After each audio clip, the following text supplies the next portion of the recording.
नमस्तुभ्यं। शास्त्र यहां तक कहता है गर्भवती नारी का जब गर्भ रहता है और उस समय पर गर्भ में जब संतान रहती है और ग्रहण, चंद्र ग्रहण हो चाहे सूर्य ग्रहण हो, ग्रहण अगर पड़ता है तो परिवार में शास्त्रों में ऐसा वर्णन आता है कि गेरू, गेरू मतलब लाल चंदन। कौन सा चंदन? जम के बोलो जरा। लाल चंदन। ये गेरू तो बाद में आप लोगों ने उधर पे लगाना चालू करा, पर नियम ये है कि गर्भ में अगर बच्चा रहता है तो ग्रहण पड़ता है, चंद्र ग्रहण पड़े, सूर्य ग्रहण पड़े, तो जो नारी का गर्भ रहता है, भले वो 3 महीने का हो, 2 महीने का हो, 1 महीने का हो, 8 महीने का हो, 9 महीने का हो, 10 महीने का, नारी का अगर गर्भ है तो बुजुर्ग लोग भी कहते हैं, उनको ये भले नहीं मालूम होगा कि क्यों गेरू लगाते। गेरू नहीं, लाल चंदन की 3 रेखा नारी को अपने पेट पर खींच लेना चाहिए। क्या होता है तो कहा बच्चा विपरीत पैदा नहीं होता, बच्चा स्वतंत्र स्वस्थ अच्छा पैदा होता है, सुखी पैदा होता है।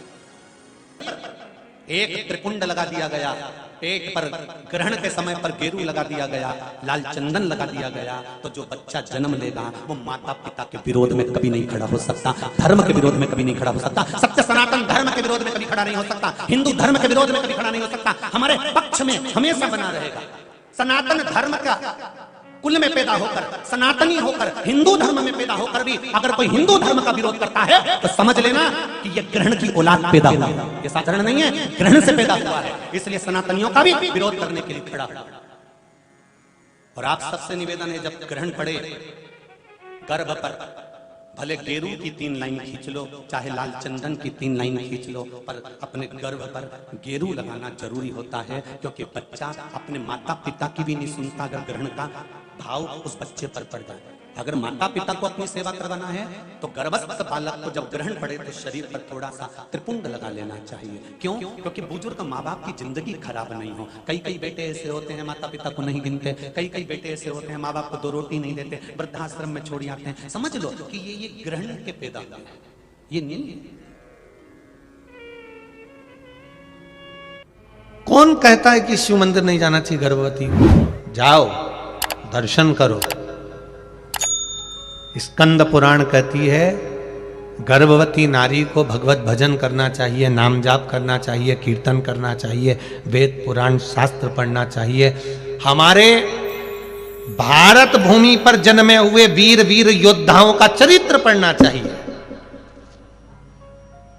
महाराणा प्रताप, छत्रपति वीर शिवाजी, संत नामदेव, तुकाराम, रामकृष्ण परमहंस, चैतन्य महाप्रभु जी, मीराबाई, श्रीमद वल्लभाचार्य, गुरु नानक देव जी, श्री महावीर स्वामी जी, गौतम बुद्ध जी, इनके पावन चरित्रों को पढ़ना चाहिए।